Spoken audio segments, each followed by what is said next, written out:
that is farewell to the barn, stack entry. We have actually completed. We completed all the 6 stanzas and we completed a target question as well.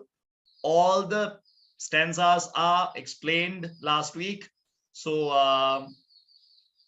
today we are going to move our next short story in our syllabus, that is The Lumber Room by H.H. MUNR0. So this is in actually page number. If you go to your textbook, this is the textbook. I hope that you have the textbook with you, right? Now, when you are getting ready with this short story, I have to remind you that this is one of the most difficult short stories that we have in the syllabus. අපිට short stories 4ක් තියෙන බව ඕගොල්ලෝ දන්නවා අපේ syllabus එකේ. අපි දැනටමත් එක short story එකක් ඉවර කරලා තියෙන්නේ ඒ Lahore Attack by Kumar Sangakkar. And we are moving to the second short story, my dear students. And this short story is very difficult, right? Very difficult to understand because of the language. So I request from all the students to write down all the difficult words, because we have tons and tons of difficult words. I have given each and every word to you, and I am going to explain the story paragraph wise. So when I am telling you the paragraph, you have to go through that paragraph and you have to mark all the difficult words. All the difficult words will be explained on the screen. All the difficult words will be explained on the screen. I hope you guys can click here. The second thing that I have to remind you guys is that there can be a power connection problems, or else we call this electricity problem. So if something occurs, it is actually beyond my intervention. So if something happens like that, definitely you will get the recording, right? You should not get upset. So sometimes still some students have not joined. So I think that the electricity problem may have occurred. So definitely you will get the recording of the session. So don't get upset about that. Sometimes you might get this electricity breakdown, and sometimes I might get that. Doesn't matter. Definitely you will get the recording, right? So we are ready to go. So I'm going to remind you again that please make sure to have the textbook with you, right? All the passages in the lumber room I am going to explain. So the best thing that you can do is that, my dear students, go through the book, right? Go through the book, take a piece of pencil. All the difficult words will be explained, and if you can write down all the difficult words here, it will be very much important for you when you are getting ready for the exam. Or else all the difficult words are given here in my presentation, so you can write down the difficult words and their meanings as well, because in this lesson we have a lot of difficult words, right? So that is why I am explaining you before coming to the lesson. Please make sure to write down all the difficult words, right? You will have a lot of difficult words. So please make sure to write down all the difficult words that you have, right? I hope you guys are clear. We are going to discuss page number 31, Lumber Room by Saki. So first and foremost, we will get some understanding about the writer, right? First and foremost, we will get some kind of idea about the writer, because it is very much essential to know about the writer or else the author. When you are writing answers for the second paper, especially when it comes to essay type questions, definitely you have to get some kind of information about the writer. You have to include about the date of birth, date of death, what kind of work that he has done when it comes to literature, what kind of poems, what kind of novels, what kind of short stories actually written by him, his country, and what is the era that he lived. All these information will be essential for you when you are getting ready for your ordinary level examination. So my dear students, pay your attention very carefully. Write down all the difficult words. Make sure to complete the note.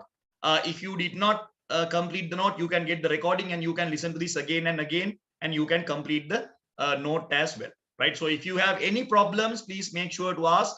I will give you the Sinhala explanations as well. Since because it is an English literature class, most of the time I will use English as a language. But in some places, for some students, they have requested from me, it is better to give some kind of explanation in Sinhala language as well. So I will try my level best to give that, but most of the time I will stick to English language because our subject is English literature. So I am under the impression that you are very good with your English language. Okay, my dear students, let's go through the lesson. Let's start. So first we are going to start with the introduction to the writer. Now, while my explanation is going on, you can write down. You can take your book, and I have advised you to use a different book for short stories, right? I have advised you to use a different book for short stories, right? So please make sure to have a different book, a different notebook for short stories. Poetry, you have to have a different book. Novel, We actually started novel last week. I have sent you the video. The video is in your WhatsApp group. Please go through that. Right, we have started novel. So you can go through that video and complete the note related to the novel. And here you have the note related to the short stories. Basically, we have 4 short stories to cover. So please make sure to go through the short stories, and please make sure to write down. Take your writing book and write down. I will give you time to write down. So while my explanation is going on, you can write down. Right. So our writer, the writer who actually wrote this short story is known as H.H. MUNR0. H.H. refers to Hector Hugo Munro. Hector Hugo Munro, right? So he's a very popular writer, Hector Hugo Munro, right? So most of the short stories actually written by him based on the same theme. The basic theme that we can realize when it comes to this writer is that children are much more smarter than adults, right? The writer always pays much more attention to children than adults. If you read his short stories, you can realize that. Not only Lumber Room, if you take short stories like The Open Window, right, you can clearly understand the writer gives much priority to children more than adults. හොඳයි දුවා පුතා, අද අපි කතා කරන්නේ කෙටි කතාවේ අද අපි කතා කරන මාතෘකාව මේ H.H. MUNR0 මහතාගේ නැත්නම් හෙක්ටර් හියුගෝ මුන්රෝ කියන පුද්ගලයාගේ කෙටි කතාවක් වෙච්ච The Lumber Room කියන කෙටි කතාව. එතකොට මේ රචකයා ගත්තොත් බහුතරයක් වෙලාවට ඔහුගේ තේමාවන් පදනම් වෙලා තියෙන්නේ ළමා ලෝකය, ළමයින්ගේ ලෝකය සහ ළමා වීරයාගේ කතාව කියන තේමාවන් පදනම් කරගෙන. ඔහු හැම විටම ළමයව උත්සුක කරනවා, ඒ වගේම ඔහු දකිනවා වැඩිහිටියන්ගේ අඩුපාඩු ළමයෙක්ව ගොඩනැගීමේදී. So in most of the short stories, what we can realize is that we can see some of the weaknesses that most of the adults have when it comes to a child upbringing. දරුවෙකු උස්මහත් කිරීමේදී දෙමව්පියන් අතින් වැඩිහිටියන් අතින් සිදුවන වැරදි තමයි ගොඩක් වෙලාට ඔහු නිරූපණය කරන්නේ.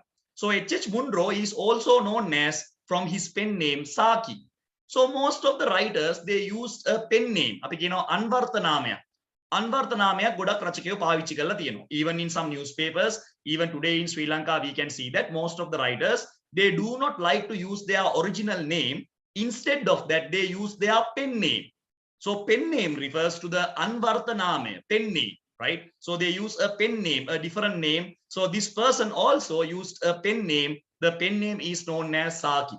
But make sure to remember both names, H.H. MUNR0 and Saki, right? H.H. refers to Hector Hugo Munro, right? Hector Hugo Munro, right? He was born in December 18th, 1870 in Burma, right? Burume තමයි ඔහු උපත ලබන්නේ.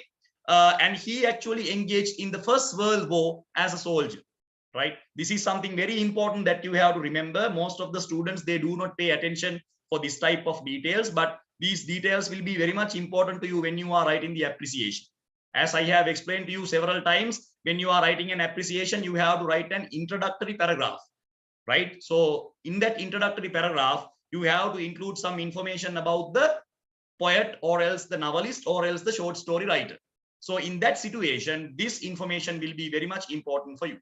So as I was explaining, he was born in December 18th, 1870, and he died in France during the World War on November 13th, 1916. He was actually shot dead by a sniper fire during the Battle of Acre, right? During the Battle of Acre. So he died in World War as a soldier, right? So apart from writer, he actually full-time worked, he worked full-time as in British Army Force, right? He worked in British Army Force, but he was known as a very popular writer as well.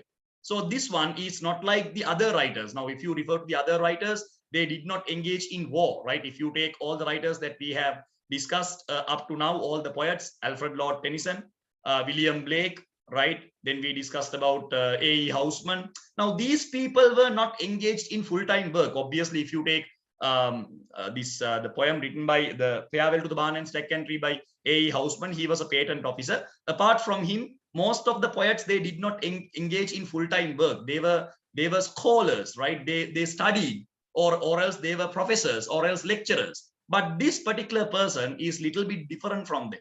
If you pay your attention, what you can realize is that he actually worked as a army person, or else we call an army man, or else as a soldier in the First World War, and he died and he was killed by a German sniper, right? This information will be very much important to you.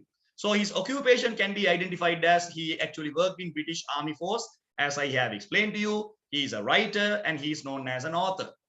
So the time period that he lived can be identified as, or else whatever the writings that actually related to him can be identified under the category of American literature, right? So he was actually, he was related to American literature. That is the time period or era that he, belonged to. The literary movement, or else what we call the most of the writings were actually based on wit and humor. What do you mean by wit and humor? Laughing, laughter. Most of the themes, most of the stories written by him actually based on laughter, right? Laughing. So he actually provided the moral message. Even in this short story, you can see a very powerful moral message. As I have explained to you, one of the major themes that we can realize when it comes to this writer is that he always paid attention towards children. His main theme was children. He always wanted to show, he always wanted to depict the fact that children are much more smarter than adults. Even though some adults think that they are much more experienced, they are much more knowledgeable, according to the writer says there are certain lessons that adults can learn from children in some situations. So adults should be very careful when they are trying to give some messages or else some advices to children, because children are very much knowledgeable, right? When you refer to almost all the stories actually written by him, we can clearly understand this situation, and there is a psychological reason as well. There is a psychological reason as well. We will discuss about that as well. It is not actually era. He belong. It is now he did not belong to the era of industrial revolution or something like that. Most of the writings were actually recognized in the American society or American culture, right? He was later he was actually moved to America, even though he was born in Burma, right? He actually worked in America as well. So most of the writings he was done in United States. That is why his period is known as American literature. He belonged to the category of American literature. I hope, Ishan, you can understand, right? Most of the writings done by him, he actually did when he was in America. So as a result of that, his literary movement can be identified as, or literary time period can be identified as American literature. I hope you can understand, right? So alma mater means the school that he studied, right? So the education. So Pencarwick School in Exmouth and Bedford Grammar School, these are the two schools that he actually studied. And masterpieces. What do you mean by masterpieces? The works that he has done, right? Whatever the works that he has done here, the most recognizable works that he has done actually can be identified as Beasts and Super Beasts, the novel written by him. Beasts and Super Beasts can be taken as one of the foremost popular contributions that he has done for literature, right? So he is the writer. So it is better to have some kind of understanding about the writer. I hope you have a clear understanding what kind of person is he. So as I have explained to you, when you go through H.H. MUNR0, you have to understand most of the writings are based on children. He always deals with children's world, right? He always try to explain the fact that children's world is totally different from the adults' world, right? Even though adults think that they know everything, they have an answer for everything, and they are logical in some cases, and then they are much more wiser and knowledgeable than children. There are some situations as adults we can learn some lessons from children as well. There are certain children who are much more matured than adults when it comes to their knowledge, when it comes to their experiences, right? But some adults are not ready to accept that fact, right? So this is what he wanted to show to the audience. If you are an adult, first and foremost, you have to accept that there are certain children who are much more knowledgeable, who are much more talented than you, right? So you have to have some grit and stamina to understand that, to accept that truth. But unfortunately, most of the adults, they do not ready to understand that. Most of the adults were under the impression that they know everything, right? They know everything because kids, they are small, age-wise. I am referring to the age-wise. Kids or else children, they are small. They have not received a lot of experiences in this world. So as a result of that, most of the time, adults try to judge them, right? Or else most of the time, adults try to neglect them. As an example, sometimes when your father or mother or else some relatives, when they engage in a very important conversation, sometimes you may also have something to add, right? So, but unfortunately, when you add that idea, you will not be recognized, right? So they will say that You go home and you go to your room and study. Sometimes we have that neglecting attitude, right? We always try to neglect small children. We have the idea that they don't have any awareness about the world. But according to H.H. MUNR0, he says that it is not like that. There are some children who are much more smarter than adults. There are some children, right? So we have to accept the fact, right? Yeah, exactly, Buddha. I am coming to that. Oshani, thank you so much for reminding me that I am coming to that part. So if you have any problems up to now, you can ask. Ishani, are you okay with your doubt? Ishani, are you okay with your doubt? Shall I explain you again? Do you have any problem? You can ask if you have any problems. Shall we move on? Did you write? So what I was explaining you, there are basically two things that you have to remember. Number one, when it comes to H.H. MUNR0, always make sure to remember what is his idea. He did not write about nature. He did not write about elegy or else ballads. He did not write about conflict. He did not write about love. He wrote about children. He wrote about children. He tried to explain psychology of children. He tried to explain cognitive abilities possessed by children. He tried to explain some children are much more matured than adults. So even though some adults are matured, they are not experienced, they are not knowledgeable, they are not imaginative when it comes to when we compare with some children. That is the idea he wanted to provide, right? That is the idea he wanted to provide. He is a children lover, exactly, yes. He is a children lover, exactly. But there is a reason, as our Oshani explained, you will get to know that why he wrote out children, right? In the next slide, I will explain that. So you may have the question that ඇයි මෙයා මේ ළමයි ගැනම ලිව්වේ? මෙච්චර දේවල් මේ මනුස්සයාට ලියන්න පුළුවන්කම තියෙද්දි මේ මනුස්සයා මේ ළමයා කියන කෙනා පදනම් කරගෙනම කෙටි කතා කරණේ නිරූපණය කරේ ඇයි? So that is the question that you have. So we will get to know about that, right? We will get to know about that. So as our Oshani mentioned, we will get to know about that when we go to the next slide. You will read some information about his childhood. Then you will get to know about some information. Then you can come to a conclusion why this particular writer actually wrote most of his short stories based on children. Right? Did you finish? Shall we move on to the next part? I hope. Nikesan, it's a very good question, Buddha. Yes, you are correct. Thank you, Nikesan, for contributing. Thank you. If you have any questions, please ask. I'm really happy that Ishani, Oshani, Nikesan, and there are some students who are really enthusiastic and they are asking questions, right? I'm really happy. Please make sure to ask questions. I have actually muted you because otherwise it will create a lot of unnecessary problems like sound effects and all. So it will be a disturbance for the lesson, right? But you are always okay to disturb me. While my lecture is going on, you are always okay to disturb me, especially when it comes to this short story.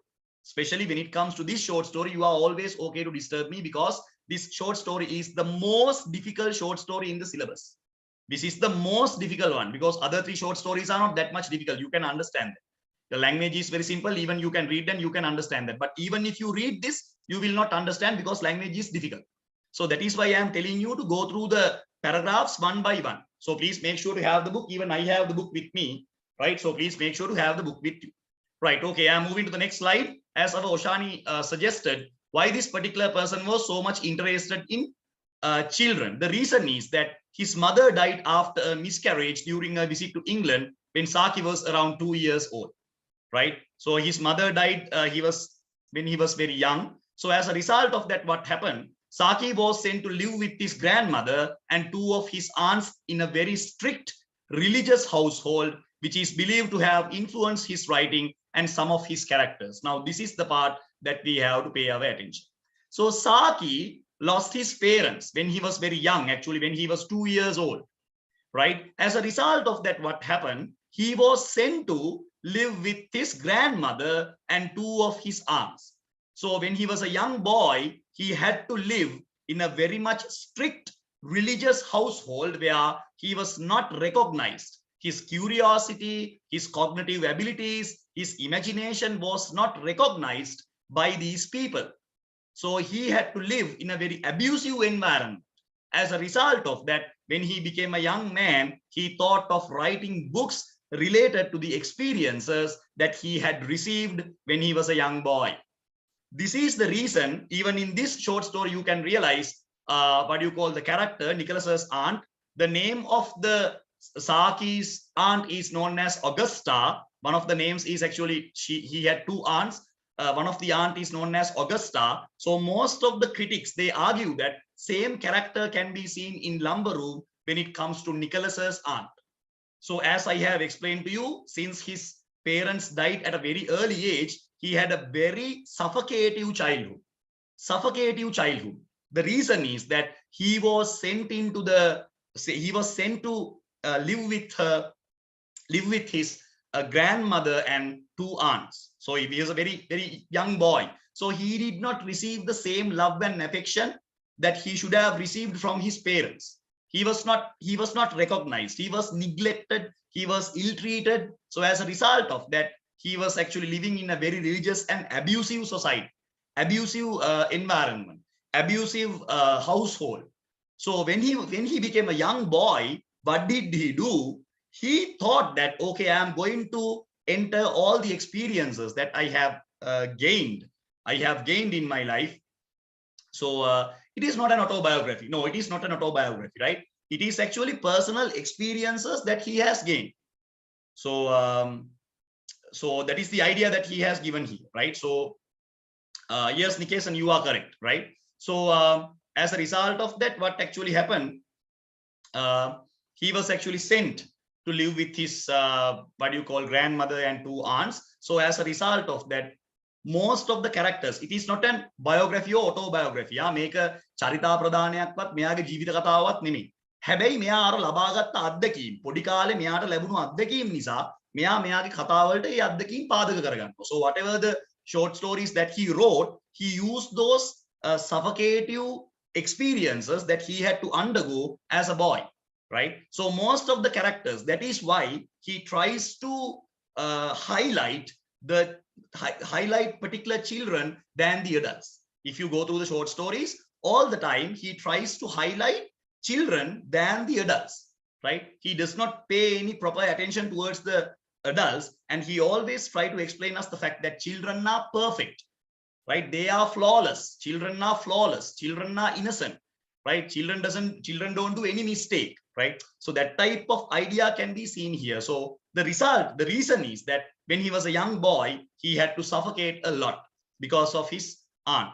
He had to suffocate. So as a result of that, most of the writings, as Oshani suggested, most of the writings actually done by him, most of the short stories actually written by him, he always wanted to explain the fact that, okay, I personally believe that children are much more smarter than adults, right?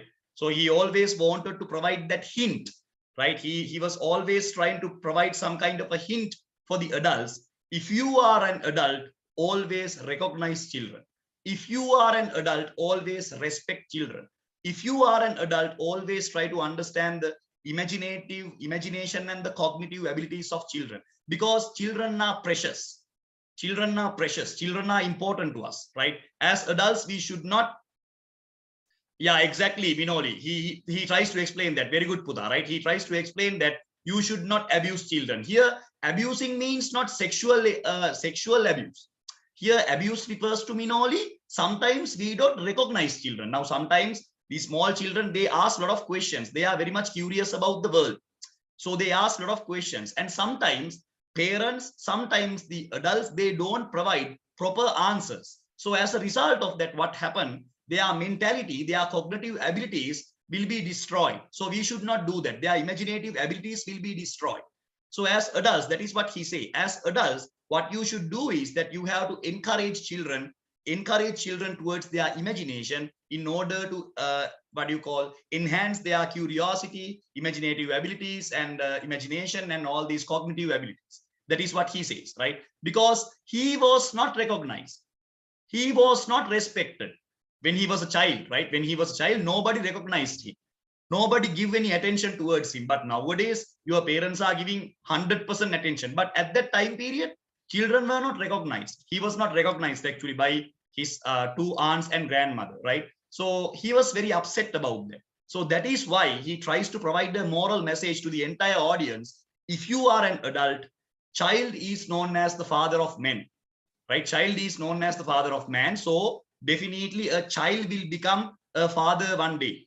A small child will become a father one day. A small child will become a mother one day. So in order to act that role, first and foremost, the child should be neutered properly, right? Exactly. Children are there to love. Children are not there to neglect. We should not neglect children, right? We should not ill-treat children. We should not reject children, because in all short stories he portrayed adults as abusive ones. Exactly, Nikesh, very good. Almost all the short stories he tried to provide the fact that adults are abusive, right? Some adults, not all, some adults, right? Most of them, we can use the word most of them are abusive. They don't understand children, they don't recognize children, they don't know the value of children, right? And they always try to destroy the abilities, the natural abilities possessed by children. Natural abilities possessed by children, right? Their ability to use their curiosity, their ability to use their imagination, their cognitive skills, right? And these things, their ability to ask questions, right? So most of the adults, they neglect. According to him, he says that we should not do that. We should not do that, right? When children are there, when they ask questions, make sure to give them logical answers according to their age. Make sure to give them logical answers. Don't tell them lies, right? If you can't explain that, make sure to tell someone and make sure to get someone's guidance. Don't lie to them. Don't lie to them, right? There are certain questions that they ask, even we can't answer. We don't have that subject knowledge. So in that type of situations, please make sure to tell him the truth, right? Please make sure to tell him the truth without lying to him. We should not lie to children, right? At the end of the day, if we lie to them, what will happen? They will practice the same scenario. At the end of the day, it will create a havoc or else a disaster. So that is the idea actually given by him. Now you have a clear idea what kind of writer is he and what kind of background that he comes from, and why he has provided much more priority for children. Now you know that. So before going for the lesson, as our Oshani suggested, you have to have that background. That is why I am giving you this background explanations, right? Very important. You have to go through the background. Right now, you know the background, what happened to him, what kind of unfortunate incidents actually faced by him. As a result of that, what kind of environment that he had to live, what kind of environment that he had to experience as a result of that. And finally, right, as a writer, he used those experiences for something great, because today we can actually experience this kind of writing because of the experiences that he had gained in his life, right? Otherwise, we will not get this kind of remarkable work, remarkable piece of literature, right? So people always write, people always sing, people always act whatever the experiences that they have gained from by themselves, or else sometimes they gain them from someone else, right? So experiences are very much important when it comes to literature, because once you become a poet, once you become a novelist or a short story writer or a dramatist, whatever the experiences that you have gained in your life will be definitely play a crucial role when it comes to your writings, or else when it comes to your performances, right? That is something very important. So experiences must not come from yourself, right? There are certain situations where you can get experiences from your friends as well, right? But when it comes to H.H. Munro, most of the experiences are actually taken by him from his own life, right? So we are moving to the next part. So we are coming to the first paragraph. Can you please go to your book, page number 31? Because we have a lot of difficult words, as I have explained to you. I am going to explain you paragraph by paragraph. Check whether in the page number 31 you have the first paragraph with 4 sentences. Please pass me a message, the first paragraph. Check whether you have the first paragraph with 4, basically more than 4 sentences are there. But the first paragraph will start with the children were to be driven, and the paragraph will end with there was a frog in me. Check whether you have that. Right. Okay. Now in this particular slide, I am going to explain only that paragraph, right? So as I have explained to you, each and every paragraph will be explained to you paragraph wise, right? First paragraph, all the difficult words will be explained and the meanings will be given. So you can write down paragraph number 1. You don't have to write this part. That part is there in your book. You don't have to write this part. I will highlight and show you. This part is there in your book. Check whether you have this part in your book. That is the first paragraph. I have highlighted that in blue color. Check whether you have that part in your book. The part which I have highlighted, check whether you have that in your book. Right, you have the part, right? Okay, right. Now I am going to explain about that part, right? So I will read that. The children were to be driven as a special treat to the sands at Jagbrough. Nicholas was not to be of the party. He was in disgrace. Don't get upset about the difficult words. All the difficult words will be given with the meanings.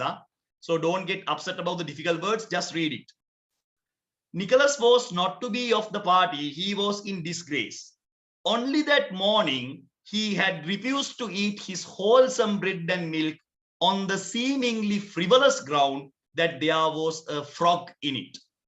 Right? So let's try to identify what is the meaning of this paragraph and what actually happened.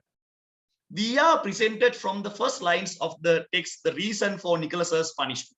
So there is a boy called Nicholas, and that boy actually refused to eat. What did he refuse to eat? Wholesome bread and milk early in the morning at the breakfast table. He refused to eat. What is the reason? He said that there is a frog in my bread and milk. Right? So he came with the complaint that, okay, right, I can't drink the wholesome bread and milk because there is a frog inside my bread and milk. That is the argument that he brought. Furthermore, as a result of that, it was actually disgrace. Disgrace means actually loss of reputation. We can write out all the difficult words, right? We are presented for from the lines, first lines of the text, the reason for Nicholas's punishment. He had put a frog in his basin of bread and milk. Now, even though he complained that there is a frog in my bread and milk, who has put that frog? Who has put that frog into the milk jug? Nicholas has done that.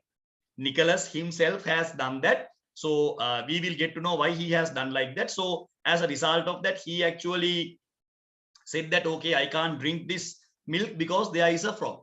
But aunt, Nicholas's aunt, right? She continuously told that it cannot be, it is impossible because I made that.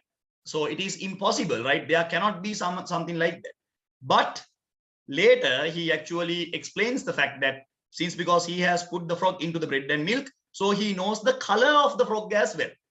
So he provides proper evidence and he proves the fact that even though aunt said there is no frog inside the bread and milk, I can prove you the fact there is a frog in my bread and milk. That is the idea. So we will read that. He had put a frog in his basin of bread and milk. For this reason, he was in disgrace. What do you mean by disgrace? I will explain that. All the difficult words we will write. At first thought, Nicholas seemed quite a stupid little boy who does nasty things such as putting a frog into his breakfast of bread and milk. At the very first instance, or else at the very first impression, you will think that he is a very naughty boy. You will think that he is a very naughty boy because he has put the frog into the bread and milk. So you will have that idea, naughty boy, right? But that is the initial idea that you have. But later you will realize he's a very powerful boy with a very powerful imagination, right? It is not clear as to why he did that at first. So still we don't know why he did that kind of action. So he has put a frog into his bread and milk, but we don't know the reason for that. We don't know the reason for that. But however, he has rejected drinking bread and milk, saying that there is a frog. And later, maybe it was fun for him. Sometimes he was trying to take some kind of fun from that, but the reality is something totally different from that. Later, he refused to eat the wholesome bread and milk because of the frog. So the situation starts from here. And then other children, we have other children, the girl cousin and the boy, Bobby, right? So they were actually okay to take a trip for the place called Jagbrough, right? A beach. They were taken as a treat. And Nicholas was actually not in that treat, or else Nicholas was not in that expedition because he was in disgrace. He has done something terrible, right, in front of the breakfast table. So as a result of that, he was totally neglected from the trip. All the other children can enjoy the trip or else the expedition to the Jagbrough beach. අනිත් ළමයි ඔක්කොලම එක්කගෙන යනවා beach එකට. නිකලස් තියලා යනවා. හේතුව තමයි නිකලස් උදේ පාන්දර තමන්ගේ කිරියකට ගෙම්බෙක් දාලා ඉන්නේ. So as a result of that, it becomes a disgraceful act. ඒක හරියම ලැජ්ජා හිතන ක්‍රියාවක් වෙනවා එයාගේ නැන්දට. නැන්දට ඒක සෑහෙන කේන්ති යනවා. So as a result of that, aunt wants to give him a punishment. The punishment is other children can join to the trip of Jagbroff, they can go and they can enjoy. But Nicholas was not to be seen, and Nicholas was not to be included in the trip, right? Okay, so you can write down the red color explanation which I have given here. You don't have to write the blue color explanation because that is there on your book, right? All the difficult words which I have highlighted here, you can write down their meanings. I will give the meanings. Don't be hesitant, right? All the meanings will be given. So first and foremost, copy the first paragraph. Write down the topic, paragraph number 1. Here, as I have given to you, paragraph number 1. You can write para number 1. Then you can move on with the explanation, right? So you don't have to write the paragraph, right? You can write my explanation. Explanation is always given in red color, and the what you call the note or else the story is given in black color with italics, right? So you know what is the story now, right? So please make sure to read the book and write down the note. Then we will go to the difficult words. So hurry up and finish that. I will give you 5 minutes. Hurry up. Please write down fast, right? When I'm moving the slides, you can write down, right? Otherwise, I can't give extra time to write down, or else take. His parents are not there. No, Nicholas's parents are not there, which means that that kind of information is not given. We don't know the age of Nicholas. We don't know about his parents. No information is actually given about Nicholas's parents. So maybe he was living with his aunt, right? Just like what do you call H.H. MUNR0, right? No information was actually given about Nicholas's parents, right? No information in the book is given about Nicholas's parents, right? So you can hurry up and write down. I hope you guys have completed. Shall we move to the next part? Did you finish? Please pass me a message. You have to write the red color explanation. Now that one you have to write.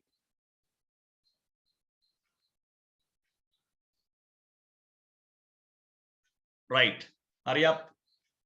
So now we know what actually happened.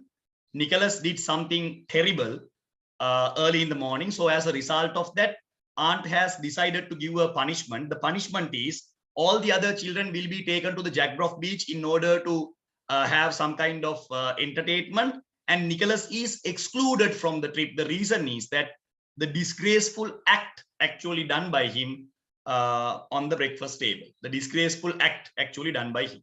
What about the other students? Did you write? Can you understand? Please ask questions. We have Sanduni Terunada Puta, Ishani, Fernando, Minoli, Terunada Puta. Can you understand? Suwani, Dulmi, Akif, right? I hope others can survive, right? Okay, right, very good. Now we will go to the difficult words. May difficult words හැම එකක්ම ලියා ගන්න ඕනේ. Because in the examination they will ask you the meaning. During the exams they will ask you the meaning. Definitely they will ask you the meaning. So please make sure to write down all the difficult words, right? Okay, so here I have given you the difficult words related to paragraph number 1 and paragraph number 2 both.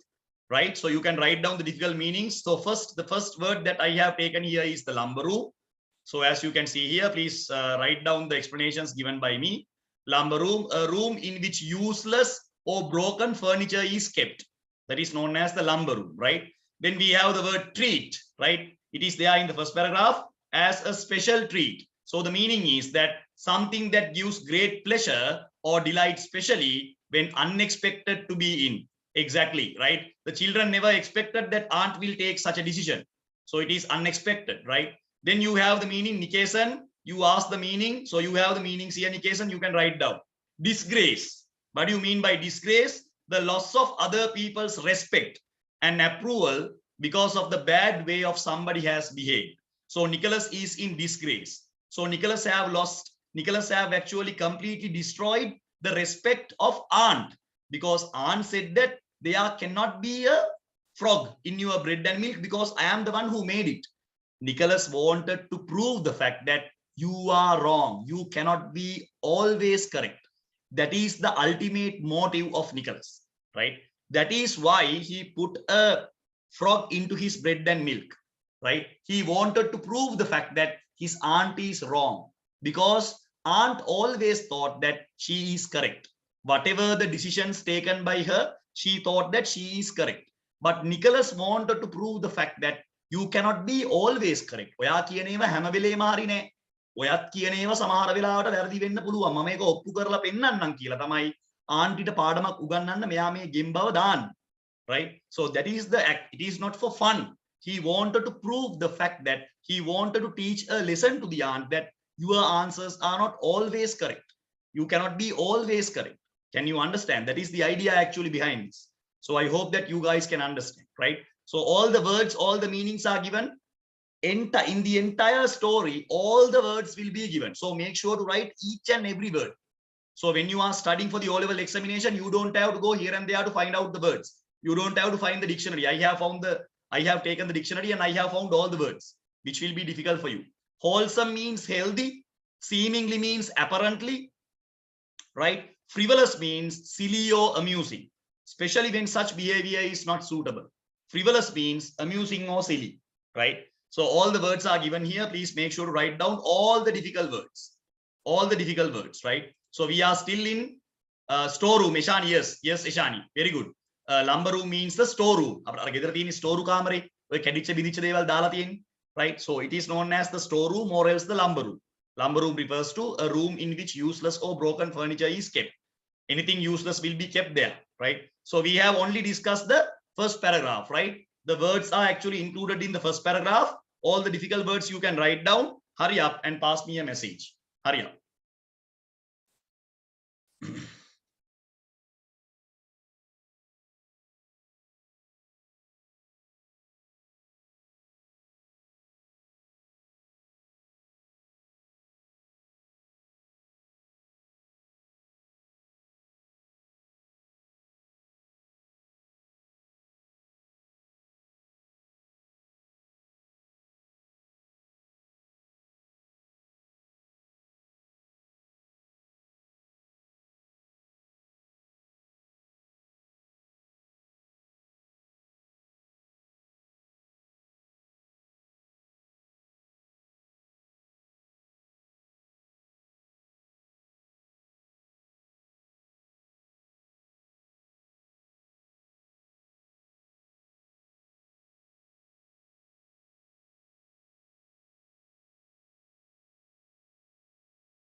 Okay, right. So we will move on to the next paragraph. I hope that you guys have completed, right? All the difficult words. That's why I have given you the time. There is no hard and fast rule. When I started the lesson, I told you that in this lesson, you have number of difficult words to go through, right? So please make sure to follow that. You have number of words that you have to write down. All the words are very difficult. If you don't know the meaning, you cannot understand the lesson, right? So we are moving to the next part. I'm moving to the next part. Right. So we are in the second paragraph. Check whether you have the second paragraph here.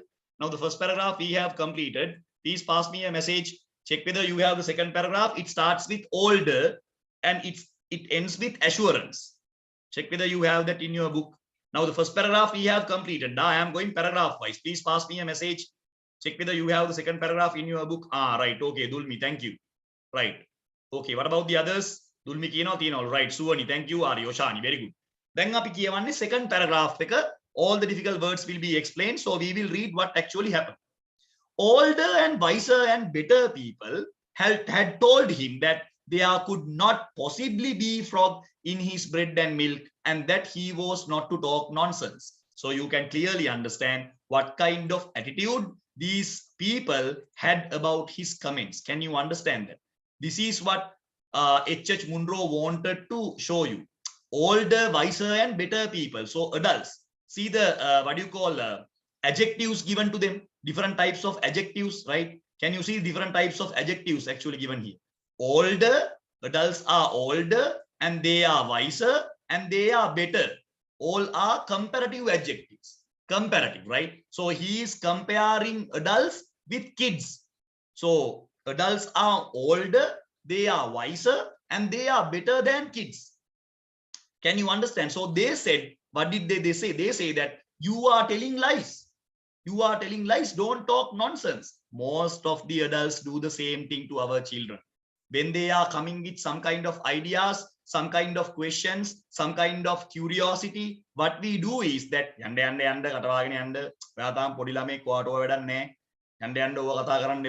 so that is the mentality that we have. Can you understand? So this is what MUNR0 tries to show you.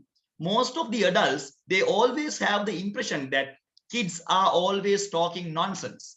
Kids are always talking nonsense because they are not a type of what do you call a set of people that we can associate with. They are not older, they are not wiser, they are not better according to adults, right? So most of the time in your family conversations, you will be opt out, you will be left out, right? They will say that this is a family discussion, right? Sometimes you may have come across that type of experiences, right? Likewise, so you may have experienced something like that in your life. So same thing happens here, my dear students. He continued, nevertheless, to talk what seems the various nonsense. He continued, but he did not give up.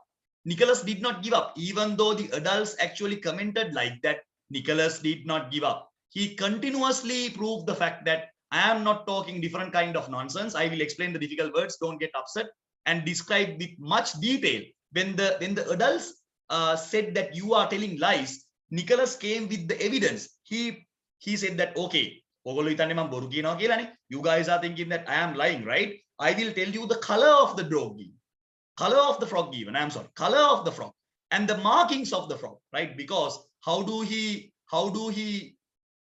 knows about the color and the markings of the frog? Can you tell me? How does he know about these things? How does he know? How does he know the colors and the markings of the alleged frog? When the adults said that he is actually talking nonsense, Nicholas came with the idea that, okay, I will prove. I will prove. So what is the idea? Because he did that. Very good, Dulmi. He is the person who put the frog. එයා තමයි මේ ගෙම්බව දාන්නේ. ඒතකොට එයා දන්නවනේ පුතා. පාට මොකද්ද? හැඩය මොකද්ද? අරක මොකද්ද? මේක මොකද්ද? He is the person. So he is providing evidence. You guys are telling that I am talking lies. Then ඔයගොල්ලෝ කියන්නේ මම බොරු කියනවා කියලානේ. මම ඔප්පු කරලා පෙන්නන්නම්. I will prove. Shall I tell you the color of the dog? Shall I tell you the markings of the frog? Shall I tell you the color of the frog? Right? He tells like that. So he provides evidence. The dramatic part of the incident was that there really was frog in Nicholas's basin of bread and milk. The dramatic part is that at the end of the day, all the adults have to accept the fact that there is a frog. All the adults in the room have to accept the fact that even though they had judged Nicholas in a wrong manner at first, now they have to agree with Nicholas, because Nicholas explains that, okay, there is a frog, right? I will explain you, right? There is a frog. The dramatic part of the incident was that there really was a frog in Nicholas's basin of bread and milk. He had put in there himself. So he felt entitled to know something about it, which means that he knows something about that. So he wanted to prove the fact that aunt is not always correct. Aunt always came with the idea that I am the person who made the milk. Now you are telling that there is a frog. Don't tell lies, man. But he said, am I telling lies? Shall I prove? Shall I prove? Shall I tell the color of the frog? Shall I tell the markings of the frog? There is a frog. Come and check. Don't blame me. You guys are thinking that you guys are always correct. Right? I can prove you. The dramatic part of the incident was that there really was a frog in Nicholas's basin of bread and milk. He had put it there himself. He is the one who did the action. Now, why did he did this? Why did he do this action? The reason is that he wanted to prove the fact that, right, aunt is not always correct. He wanted to teach a lesson to the aunt, right? He wanted to teach a lesson to the aunt because aunt always said that she is correct. She always said that. But now Nicholas wanted to prove the fact that you are not always correct. The sin of taking a frog from the garden and putting it into the bowl of wholesome bread and milk was enlarged on at great length, but the fact that stood out clearest in the whole affair as it presented itself to the mind of Nicholas, right? So that is why he can easily tell that, he can easily show that, there is no doubt about that. But more than showing that, it is much more better to tell the color as well, right? So here the writer wants Ishani to give you the idea that Nicholas did the action. Then Ishani comes with the idea that Ishani කියනවා sir ඕක පාට කියන්න ඕනේ නැහැ නේ පෙන්නුවා නම් ඉවරනේ. පෙන්නුවොත් එහෙම මේකේ රසයක් නැහැ නේ පුතා. He wanted to prove with the evidence. Evidence කියන්නේ පෙන්නන එක විතරක් නෙමෙයි එයා පාටත් එක්ක කියනවනේ. So he wanted to prove the fact in front of other people he is correct and he has evidence, right? So he tells the color. පොඩි ළමෙක් නේ මෙයා පුතා, he is a small boy, right? Not like you. You are teenagers, right? මෙයා එහෙම ඔයා තරම් මොලයක් නැහැ නිශානි මෙයාට. He is smart. But එහෙම එකපාරට මේක පෙන්වන්න යන්නේ නැහැ මේ ළමයා කියනවා, right? Okay, these are the colors because it clearly shows that what do you call, he is the one who did the action. පාට ඔක්කොම කියන්න පුළුවන් වෙන්නේ මෙයා මේ වැඩේ කරපු හින්දා. So he wanted to prove, and even H.H. Munro wanted us to believe that okay, Nicholas is the one who did the action. That is why he tells the color, right? Otherwise he could have very easily shown that. But he wanted to start a conversation. He wanted to start a conversation with the adults. Then only he can prove the fact that okay, if you are telling if you are thinking that I am telling lies, I can prove you, I can tell you the color and I can tell you the markings as well. By referring to that, what we can identify is that he is the person who did the action, right? So furthermore it says, as it presented itself to the mind of Nicholas was that the older, wiser and better people had been proved uneshan. Older, wiser and better people had been proved to be profoundly in error in matters about which they had expressed the utmost assurance. Aunt assured the fact that kohetma in the bag. She assured. Tahawuru kala. She assured there cannot be a frog. Don't tell lies. You are a liar. Shut up. You are telling lies, right? She assured. But right, Nicholas said that okay, if you are assuring like that, I can prove you the fact. If you are assuring like that, I can prove you the fact. I will give you the color. I will give you the markings. I can prove it, right? So that is what he said. So here he wanted to here H.H. Munro wanted to tell you that okay, this is how H.H. Munro has given the idea of adults. Adults are always neglecting whatever the ideas that actually brought by these kids. They don't pay any attention. They are not paying any attention towards the problems of kids, right? But sometimes they may come with something very valuable or else something very much important for their future. But adults are not paying proper attention. So this is the first example that we can take from the short story to show the fact that Nicholas is trying to prove that aunt is wrong. So it clearly shows that Nicholas's ability to prove and to control events when it comes to his characteristics, right? So very powerful situation here. We will discuss about the situations later, right? Adults are not always correct. Sachetani, very good. That's one, right? He could have very easily show that, but he didn't show like that because he wanted to take the, as Ishani said, the he does not want to tell the color and the markings and all. But he did not show. He said that because he wanted to get the attraction. He wanted to get the attraction and he wanted to prove it as a lawyer, right? If you suddenly show that there is no fun and frolic, right? There is no fun and frolic. So by telling the color, by telling the markings, as readers, we will get to know that he has done the action. Number two, he will get some kind of attraction in front of the people. So aunt will be in disgrace. Aunt will be in disgrace because in front of a lot of people, he proved the fact that you are not always correct. Even though you thought that you are older, you are wiser, you are better, make sure to remember there are some places when sometimes some children are much more smarter than you, much more wiser than you, much more better than you. This is one example that we can realize, right? Okay, we will write down the explanation. I have given you the explanation. If you have any problems, please make sure to ask, right? Okay, we will go to the next slide. We are still in paragraph number 2, right? The adults who are portrayed as the older, wiser and better people point blank denied that there couldn't be any frog in his breakfast and they refused even to check for it. Right? They took the point as something blank. The point actually brought by Nicholas is actually taken as a blank. There is no point in his talking. Nonsense, right? They refuse even to check it. They refuse even to check it, right? Then only Nicholas said the color and the markings and stuff, right? Then only he said, because he knew that they don't come and check, because they believe that Nicholas is lying. When Nicholas tried to describe the color and shape of the frog, it was thought as wild imagination of a child. Wild imagination. Children are having some kind of wild imagination, right? They are not telling the truth, right? They are living their own world. So we don't have time to explain whatever the problems that they face, right? You just shut up and go, man. Don't tell lies. You are always telling lies. That is not lies, actually. Children are coming with their imaginative ideas. Children are coming with their curiosity. But some adults, they do not allow them to express all these emotions. That is where the problem starts, right? But Nicholas knew that he was right because he had put the frog there himself. Nicholas knew that he is correct.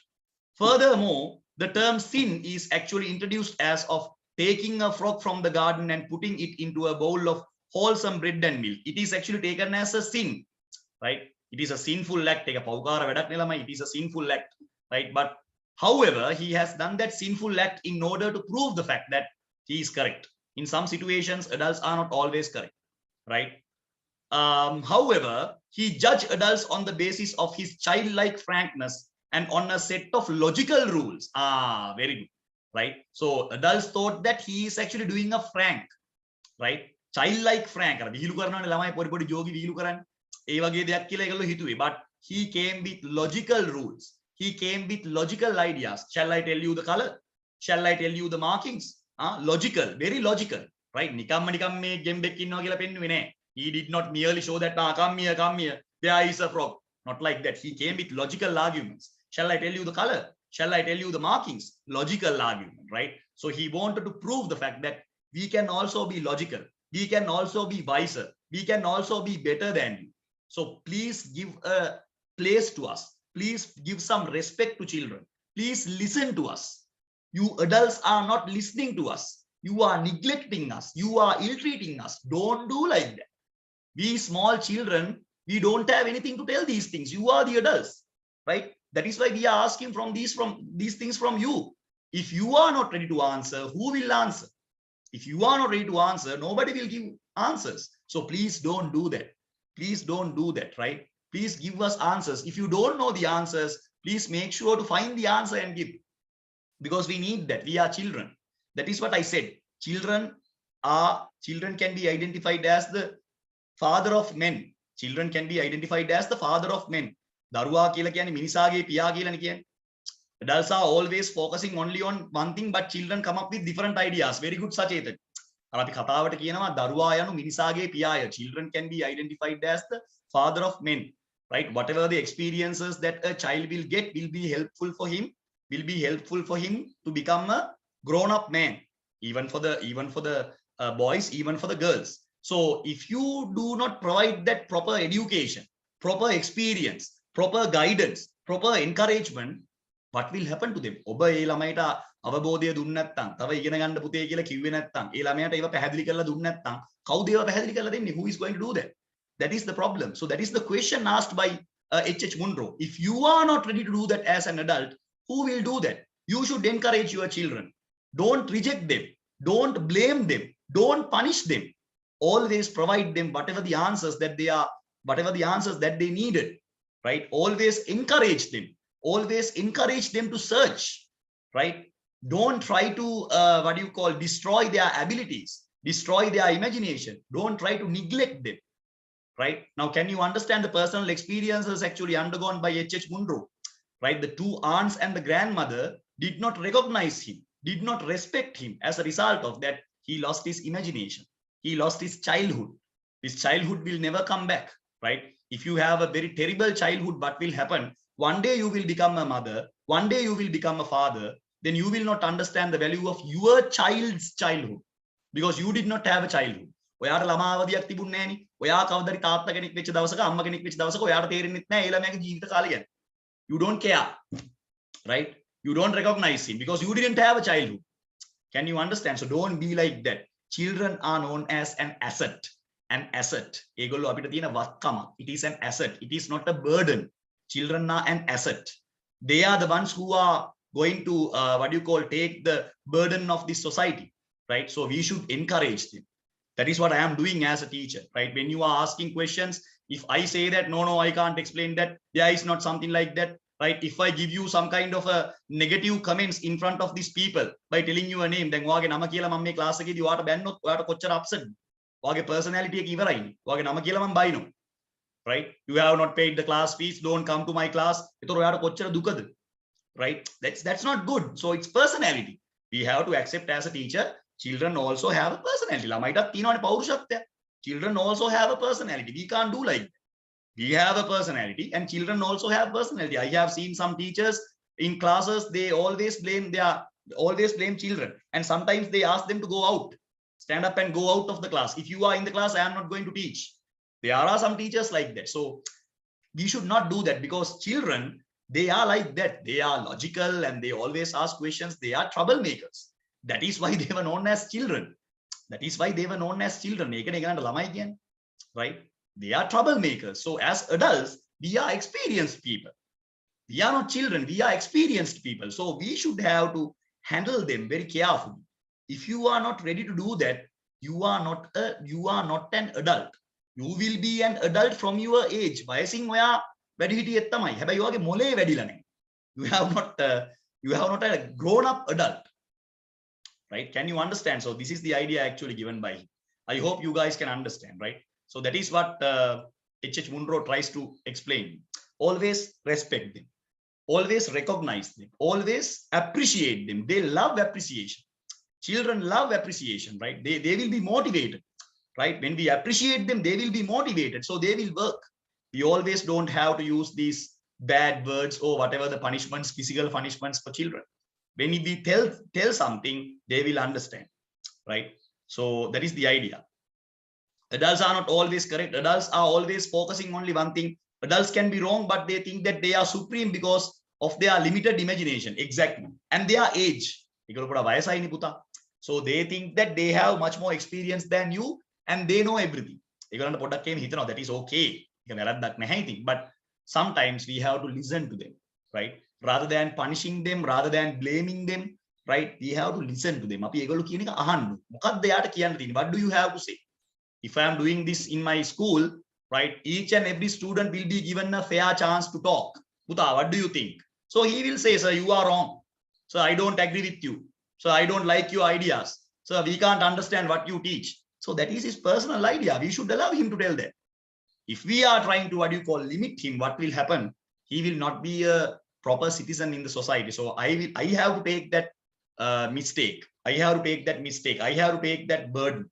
So we should not do that. Teachers, adults, and parents, they should always encourage children. We should never discourage them. We should always encourage. Children are like that. That is natural, because that is why they are known as children. Right. Okay, please write down all the difficult words. And here you have the difficult words related to the next paragraph as well. So please make sure to write down everything. Hurry up.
I am discussing paragraph wise. So if you have any problems, please ask. Chamodi, Terunada Puta, Hansani, can you survive? Charuka, Dulmi.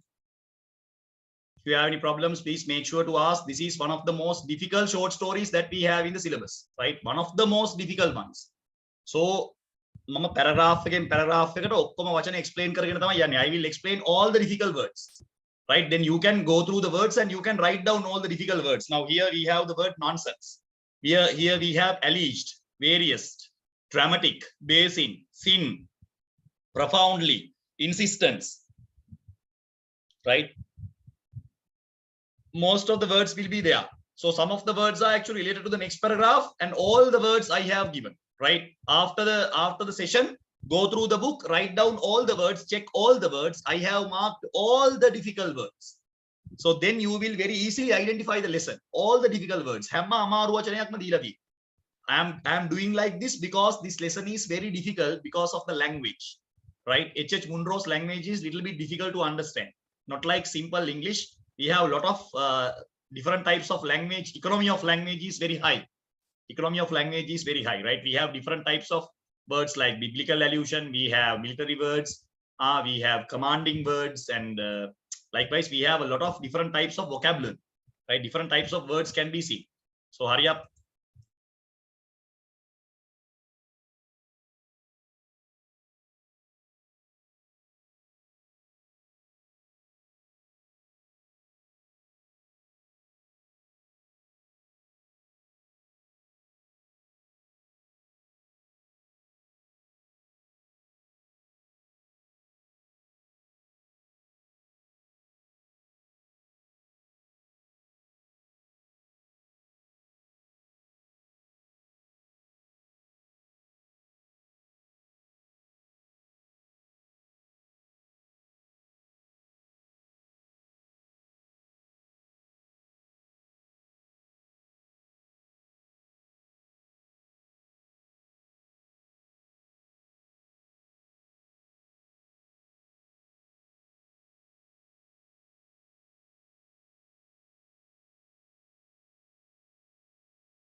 Right, okay. Shall we move on? If you have any difficult words, you can ask. Charuka, ලියාගත්තද පුතේ? Dulmi, Dasuni, මොකද කරන්න ලිව්වද? Sanduni, ලියාගත්තද? Please check. These words are very difficult. You need all these words to understand the story. I don't know, in the school, sometimes the teacher may not give you all the words. But here I have given you all the words, all the difficult words, right? I will move on to the next paragraph. Right. I think that you guys have completed. Is there anyone who did not write still? Right. I hope that you guys have completed. Okay. I will move on to the next part. Nikesan, are you okay with this, Puta? You are always asking questions about the difficult words. I have given all the words now. You can survive, I think. Is that okay, Puta? Right. Okay. Very good. Right. We will move on. Right. I am coming to the third paragraph. Check whether you have that paragraph.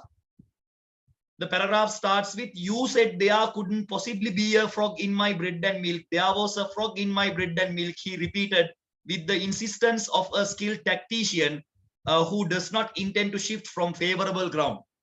Do you have that part in your book? Check whether you have that. Right. Okay. Then Balanda, we will explain the third paragraph in your book. Right. First paragraph we have completed. All the difficult words actually completed by us. Now we are moving to the third paragraph. So this is what Nicholas said.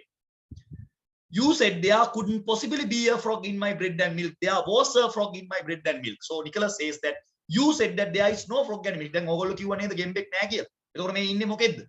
So he is arguing. His argumentative ability. This is what we call cognitive ability. Cognitive ability. Argument. Right? Logical argument. Logically arguing. Right? He repeated with insistence of a skilled tactician. So red color, I have given all the words in red color, difficult words. Tactician who does not intend to shift from favorable ground. Did you have that word favorable ground in the previous slide? No, right. So we will have that word as well. So what did he say, right? Did you notice did you notice the vein of irony felt by means of the repetition of the pattern older and wiser and better people? This is actually included in the last paragraph. Where can you see the ironical idea? What is said? What do you mean by irony? Irony means what is said is not what is meant. Irony refers to ඔබ කියපු දේ නෙමෙයි අදහස් කරන්නේ. Right? What is said is not what is meant. So here we have a very powerful irony. Even though the writer says that they are older, wiser, and better people, do you think that they are older, wiser, and better? Now the writer says that adults are older, wiser, and better.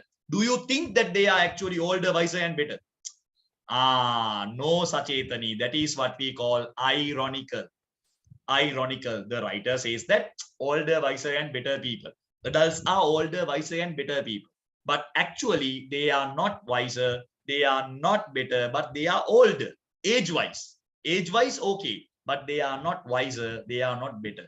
So in order to tell that they are not, the writer uses the technique of ironical language, very much ironical language. You know what is irony, right? I have explained to you. You know what is irony. Older and wiser and better people are three adjectives in the comparative degree by the conjunction and. This is on the one hand contributes to an indirect and ironic characterization of adults, which says that adults can be completely wrong about something, and on the other highlights the Nicholas. The Nicholas's idea is actually highlighted here. Right now in this third example, Nicholas's argument can be seen, as I have explained to you, right? And the ironical idea can be seen. They have so many experiences than us because they are old. That is not correct always, right? Even though they are old, we can't say that they have experiences. Yeah, sometimes, right? Sometimes we have to agree with that. So hurry up and complete that. Then we will go to the difficult words.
Right, shall we move on to the next part? I hope that you guys have finished, right?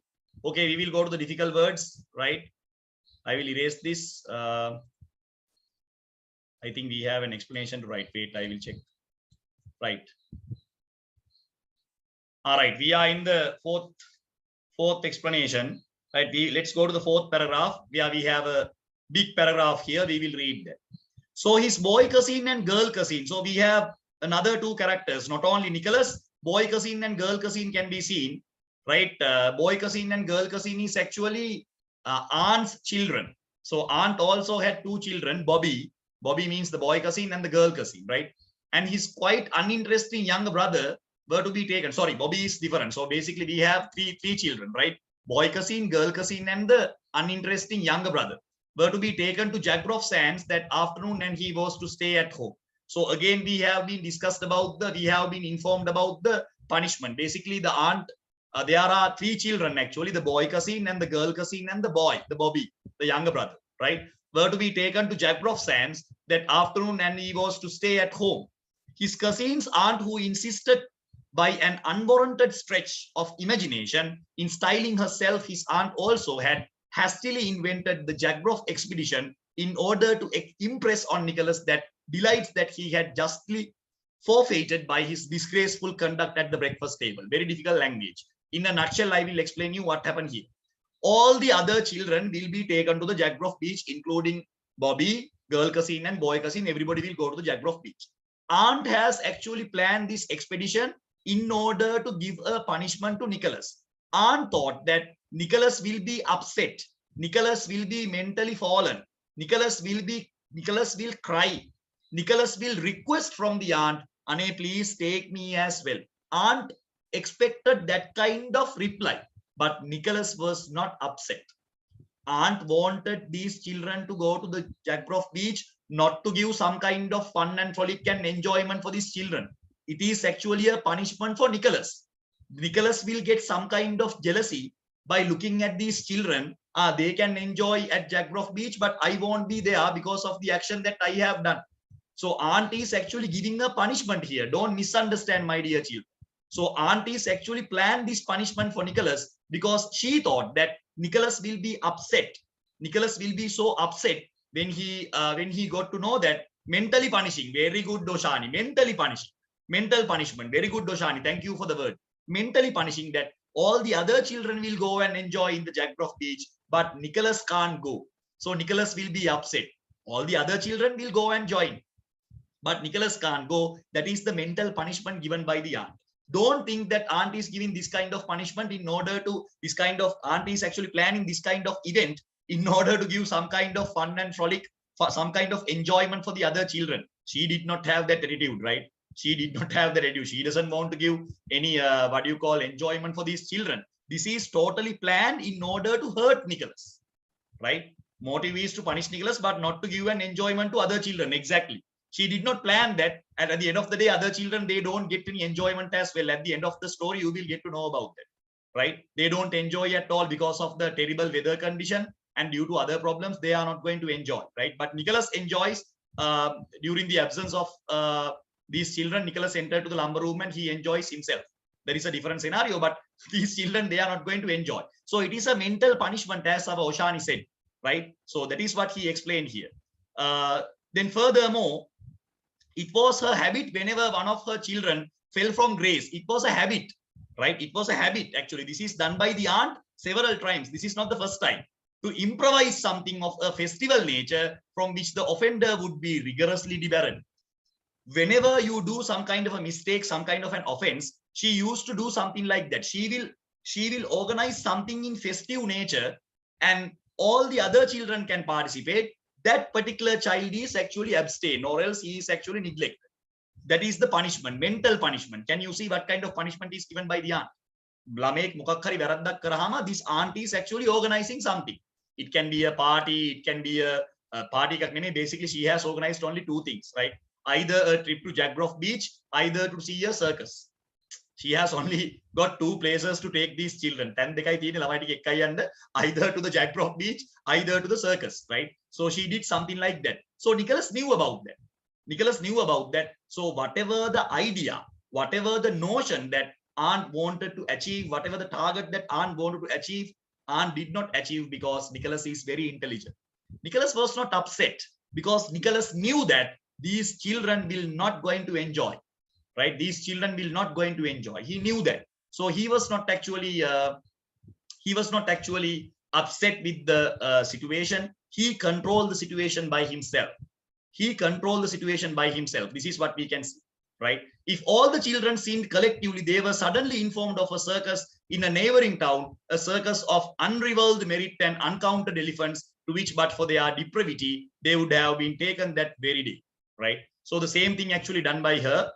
She basically had only 2 places to go, either to the Jagbroff beach or else to the circus. Whatever the actions actually done by these children as a punishment, the child who has done the miserable act, he will be kept inside the house. Other children will be taken to the beach or anywhere.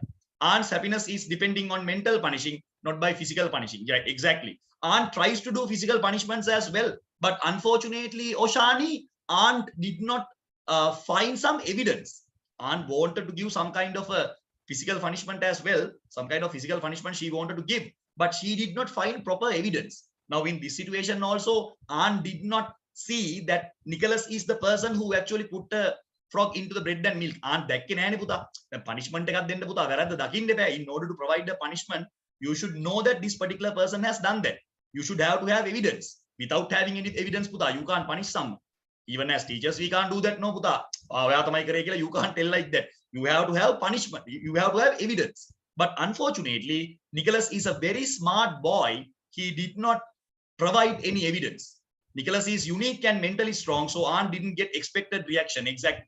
Nicholas is very powerful, so he did not give any evidence. He did not keep any evidence.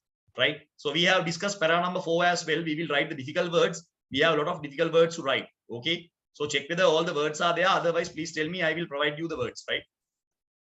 Right. So we have the explanation. Afterwards, we are presented the portrait of a key figure in the story, that is none other than of the soi distant. Soi distant means in French. Soi distant refers to so-called in English, right? Soi distant means so-called pretended to be aunt. She acts as a goddess-like judge. She's always judgmental.